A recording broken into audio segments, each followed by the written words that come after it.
Hello साथियों, मैं सुरंजन कुमार एक बार फिर से आपके अपने चैनल वन स्टडी एग्जाम में स्वागत करता हूं।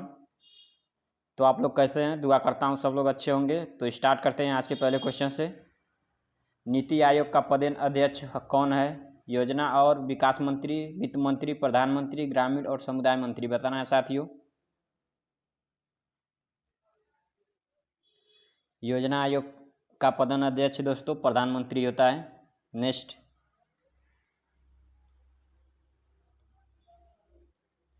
सबसे खराब वायु प्रदूषण उत्पन्न करने वाला पदार्थ कौन है? Sulphur dioxide, carbon dioxide, carbon monoxide, धुआं। बताना है दोस्तों सबसे ज़्यादा वायु प्रदूषण करने वाला पदार्थ कौन सा है?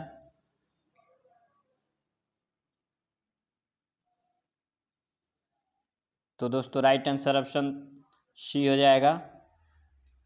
सबसे खराब वायु प्रदूषण करने वाला पदार्थ मोनोऑक्साइड है। यह हीमोग्लोबिन से योग के कारण कार्बोनेसिक हीमोग्लोबिन बना देता है, जिसमें श्वास लेने में परेशानी होती है और अंततः मृत्यु हो जाती है दोस्तों। सबसे ज़्यादा खराब मोनोऑक्साइड होता है दोस्तों। बेसिक के साथ आज हम लोग पढ़ेंगे। नेक्स्ट, मैं पूरे क्वेश्चन को आपको विस्तृत रूप से समझा दे रहा हूँ ताकि आप लोगों को परीक्षा में कोई दिक्कत ना हो। जैसे ही क्वेश्चन देखें आंसर टिक करें और आगे निकल जाएं। वह मुद्रा जल कौन सा है जो हरे पौधों के लिए अति आवश्यक होता है? गुरुत्वीय जल, कोशिका जल, आसंजक जल, यौगिक जल। बताना है दोस्तों वह मुद्रा जल कौन सा है। मुद्रा नहीं होता, सब मिद्रा होगा, ये मिद्रा कर लीजिएगा। वह मिद्रा जल कौन सा है?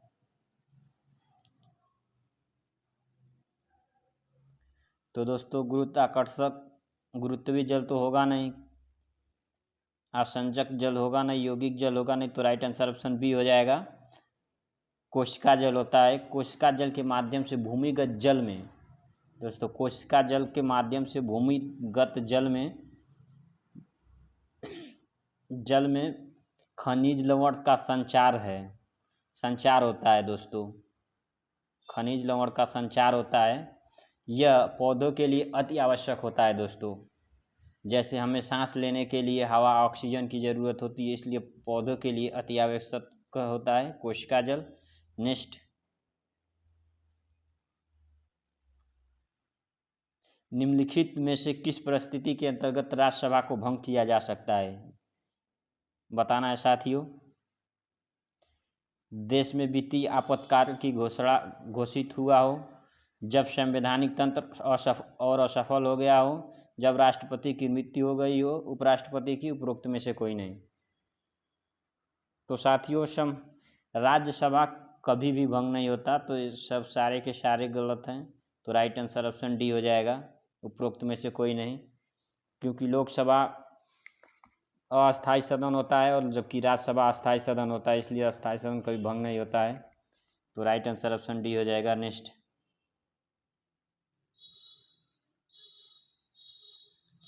आयुष्मान भारत का संबंध है स्वास्थ्य से, खेल से, परिवहन से, उद्योग से। बताना है दोस्तों।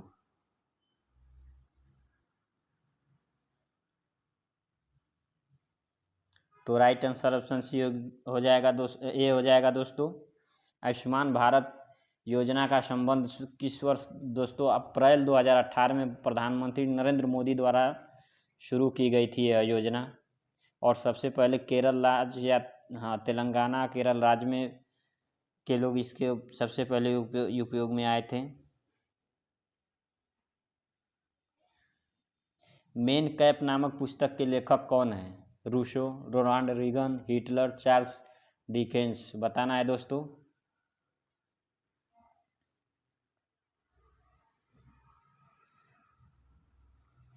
तो राइट आंसर ऑप्शन सी हो जाएगा, हिटलर हैं दोस्तों। निम्नलिखित में से कौन सी ऑप्टिकल डिस्क है? Worm disc, jeep disc, George disc, super disc. बताना है दोस्तों। ऑप्टिकल, कॉमन वर्ड ऑप्टिकल को देखिएगा।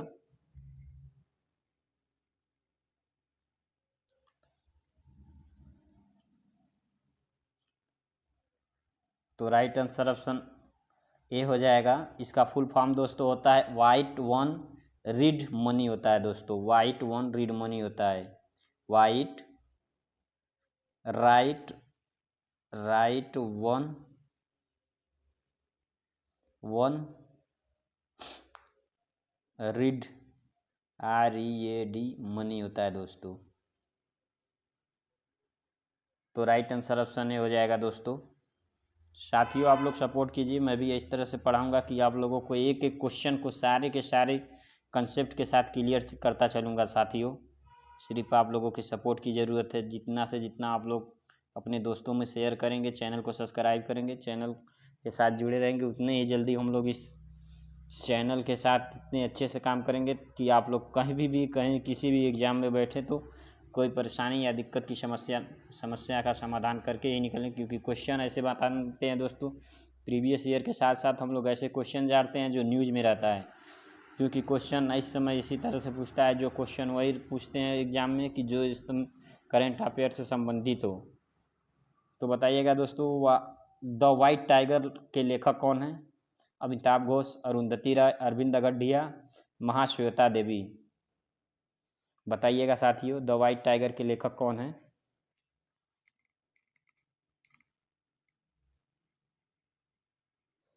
तो राइट आंसर ऑप्शन सी हो जाएगा दोस्तों। द वाइट टाइगर के लेखक अरविंद अगडिया हैं।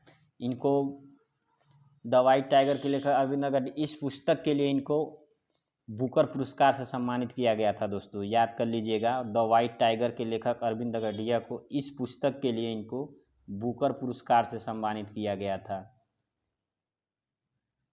नेक्स्ट,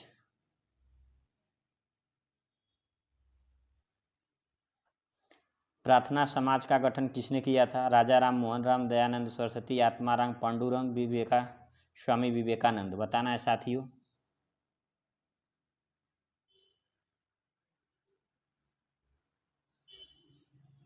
तो राइट आंसर ऑप्शन सी हो जाएगा। तो दोस्तों प्रार्थना समाज की स्थापना 1867 में पांडुरंग ईस्वी में केशव चंद के सहयोग से M.G. रनाडे, आत्माराम पांडु और देवनाथ ठाकुर ने मिलकर किया था। तो इसमें ऑप्शन में कौन है? आत्माराम पांडुरंग। तो राइट आंसर ऑप्शन सी। लेकिन इसकी स्थापना कब की गई थी दोस्तों? 1867 ईस्वी में की गई थी, 1867 में ईस्वी में। नेक्स्ट,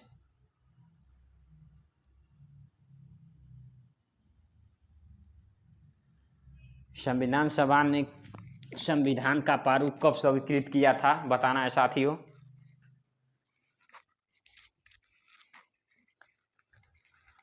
संविधान सभा ने 26 नवंबर 1949 को, 26 जनवरी 1949 को, 26 जनवरी 1950 को, 28 नवंबर 1949 को। बताना है साथियों।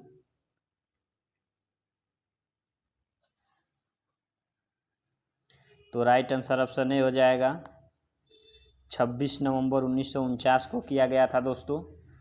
तो साथियों 26 नवंबर 1949 को स्वीकृत किया गया। तब इसमें कुल भाग 22 थे और ये दोस्तों अनुच्छेद 365 के द्वारा किया गया था। अनुच्छेद 365 और 8 अनुसूचियाँ तब इसमें शामिल थी। 22 भाग, 8 अनुसूचियाँ शामिल थी दोस्तों। तो राइट आंसर कौन सा हो जाएगा? Option A. नेक्स्ट,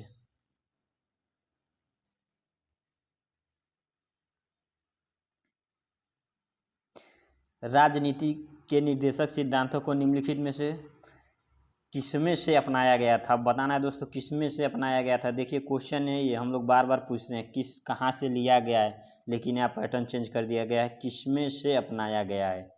तो बताना है दोस्तों, ब्रिटिश संविधान से, स्विस संविधान से, US संविधान से, आयरिश संविधान से। बताना है साथियों।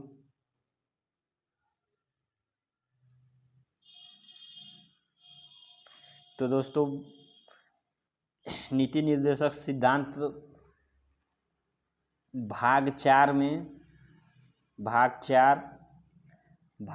के नीति निर्देशक सिद्धांत अनुच्छेद दोस्तों आर्टिकल 36 से 51 तक में लिया गया था। इसकी प्रेरणा आयरिश संविधान से ली गई है दोस्तों। तो याद रखिएगा, भाग 4 से निर्देशित किया अनुच्छेद 36-51 में इसका इस भाग का वर्णन किया गया। तो नेक्स्ट दोस्तों, बाजार नियम किसने प्रस्तुत किया था, बताना है दोस्तों। बाजार नियम किसने प्रस्तुत किया था? Adam Smith, J B Say, T R. Malthus, Davis Ricardo.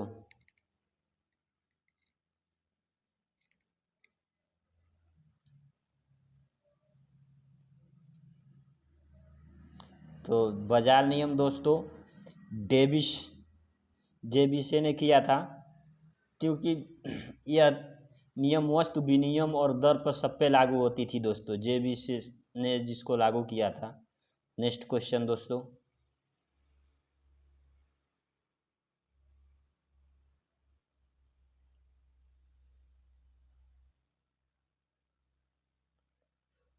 तो बताना है साथियों, निम्नलिखित में से वह व्यक्ति कौन है जिसे भारतीय मिसाइल का प्रौद्योगिकी का पिता कहा जाता है? बताइएगा साथियों। Doctor U.R. Rao, doctor APJ Abdul Kalam, doctor Chidambaram, doctor Homi Bhabha. बताना है साथियों कौन थे?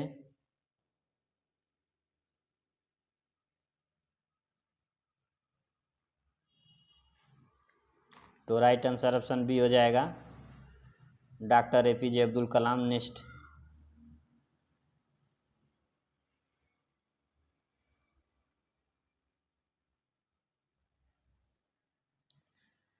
तो दोस्तों 1 मिनट, डॉक्टर APJ अब्दुल कलाम थे दोस्तों। नेक्स्ट, ओजोन परत में होती है केवल ऑक्सीजन, केवल कार्बन डाइऑक्साइड,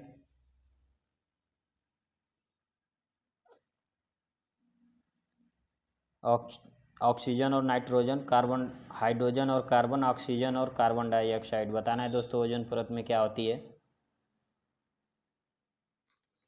तो राइट आंसर ऑप्शन है ओजोन होती है दोस्तों केवल ऑक्सीजन की। नेक्स्ट,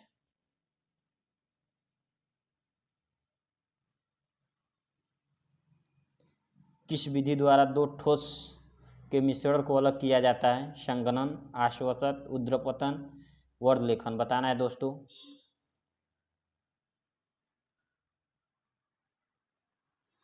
तो राइट आंसर ऑप्शन सी हो जाएगा, ऊर्ध्वपतन के द्वारा अलग किया जाता है दो ठोसों को। नेक्स्ट, सर्व शिक्षा अभियान के अंतर्गत किस आय के वर्ग के बच्चे आते हैं? बताना है साथियों आप लोगों को।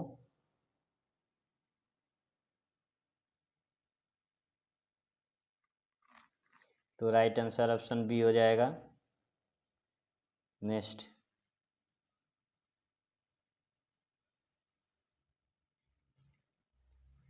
सुंदरबन के जंगलों को क्या कहा जाता है? गुल्म, स्कर्ब जंगल होगा साथियों, मैंग्रोव, वर्णपाती जंगल,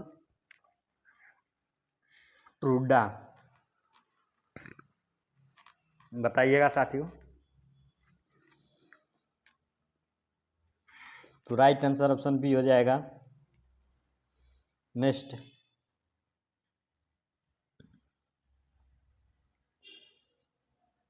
शोर किस में मापा जाता है? वाट में, रेम में, सेंटीग्रेड में, डेसिबल में।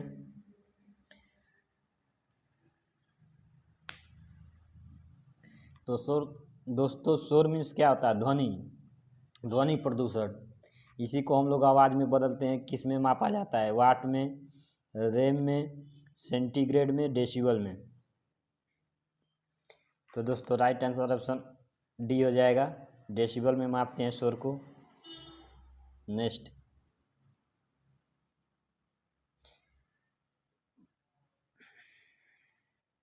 प्रकाश विद्युत सेल बदलता है यांत्रिक ऊर्जा को विद्युत ऊर्जा में, ताप ऊर्जा को यांत्रिक ऊर्जा में, प्रकाश ऊर्जा को रासायनिक ऊर्जा में, प्रकाश ऊर्जा को विद्युत ऊर्जा में। बताना है साथियों, प्रकाश विद्युत सेल बदलता है।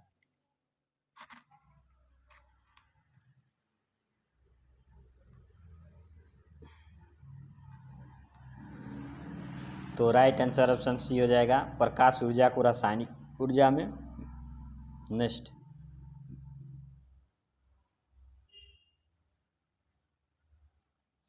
मनुष्य के नेत्रों के स्वास्थ्य संचालन के लिए कौन सा विटामिन आवश्यक है? Vitamin A, vitamin B, vitamin C, vitamin D.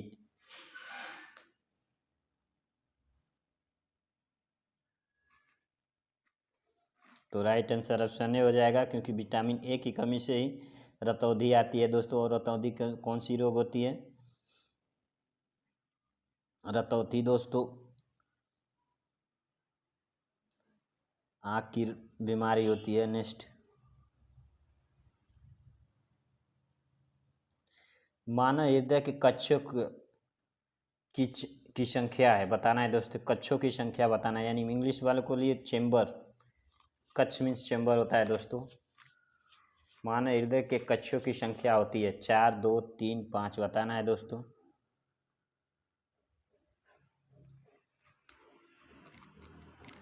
तो राइट आंसर ऑप्शन ए हो जाएगा, 4 होती है। नेक्स्ट, सर्वग्राही रुधिर कौन सा रुधिर वर्ग होता है? ए, बी, ओ, ए, बी, ए, बताना है साथियों। सर्वग्राही कौन सी रुधिर वर्ग होता है?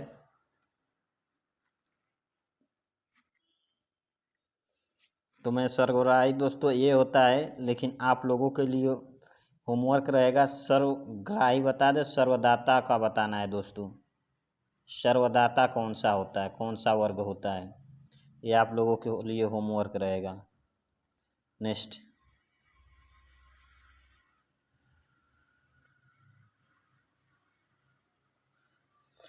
खालसा पंथ की नींव किस सिख गुरु ने डाली? गुरु गोविंद सिंह, गुरु अर्जुन सिंह, गुरु हरगोविंद, गुरु तेज बहादुर, बताना है दोस्तों।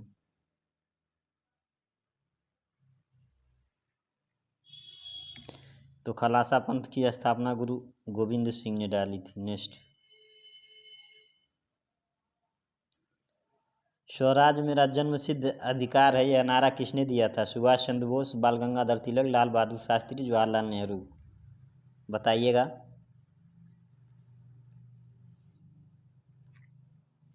तो राइट आंसर ऑप्शन बी, बाल गंगाधर तिलक। दोस्तों जहाँ समझाने लायक रहेगा मैं आप लोगों को समझा दूंगा। ये लास्ट क्वेश्चन आज के लिए। आप लोग जानते हैं हम लोग SSC-GD के 25-25 क्वेश्चन का सेट लगाते हैं। तो बताइएगा आप मेरा पढ़ाया हुआ आप लोगों को कितना अच्छा लगता है, कैसा लगता है। आप कमेंट में कमेंट कर सकते हैं, अच्छा लग रहा है कि नहीं लग रहा है। मैं उस हिसाब से वीडियो बनाऊंगा, आप लोग जिस तरह से कहेंगे उसी हिसाब से बना दूंगा मैं वीडियो दोस्तों। और अच्छे से प्रिपरेशन करके हम लोग तैयारी करके एग्ज़ाम हॉल में बैठ के एग्ज़ाम क्रैक करेंगे दोस्तों, ताकि हमारी समस्याओं का समाधान कहीं और नहीं होगा, हमारे पढ़ने से ही होगा। जब तक हम लोग पढ़ेंगे नहीं तब तक कि कोई भी एग्ज़ाम हो बिना पढ़े नहीं निकल सकता है। आप चाहे कुछ भी करें, यहाँ वहाँ पैसा यहाँ लगाएं वहाँ लगाएं, किसी दलाल को पकड़ें, ऐसे कुछ नहीं होता है। सिर्फ आप पढ़ाई कीजिए, अपने दम पे निकालिए एग्ज़ाम। सबसे बड़ी चीज़ वही होती है दोस्तों। तो बताना है किसने विज्ञान की विभिन्न शाखाओं में नोबेल पुरस्कार प्राप्त किया है? रुसेल, हर्ष, डेविस ली, मैडम क्यूरी, पॉल बियर, बताना है साथियों आप लोगों को। तो दोस्तों रसायन में के लिए नोबेल पुरस्कार दिया गया था 1903 में, और उसके बाद इनको भौतिक विज्ञान के लिए 1911 में दिया गया था दोस्तों, 1911 में। उसके बाद रसायन के लिए नोबेल पुरस्कार प्रदान किया गया था, तो इनको किसको मिला था? इतना हिंट दे दिया मैं दोस्तों। तो राइट आंसर ऑप्शन सी हो जाएगा, मैडम क्यूरी को मिला था 1903 में रसायन के लिए, 1911 में भौतिक के लिए मिला था दोस्तों इनको, मैडम क्यूरी को। तो आज के लिए इतना ही, मिलेंगे नेक्स्ट वीडियो में। तब तक के लिए जय हिंद, जय भारत दोस्तों। अपना ख्याल रखिए, अपने परिवार का ख्याल रखिए, सेहत बनाए रखें। धन्यवाद।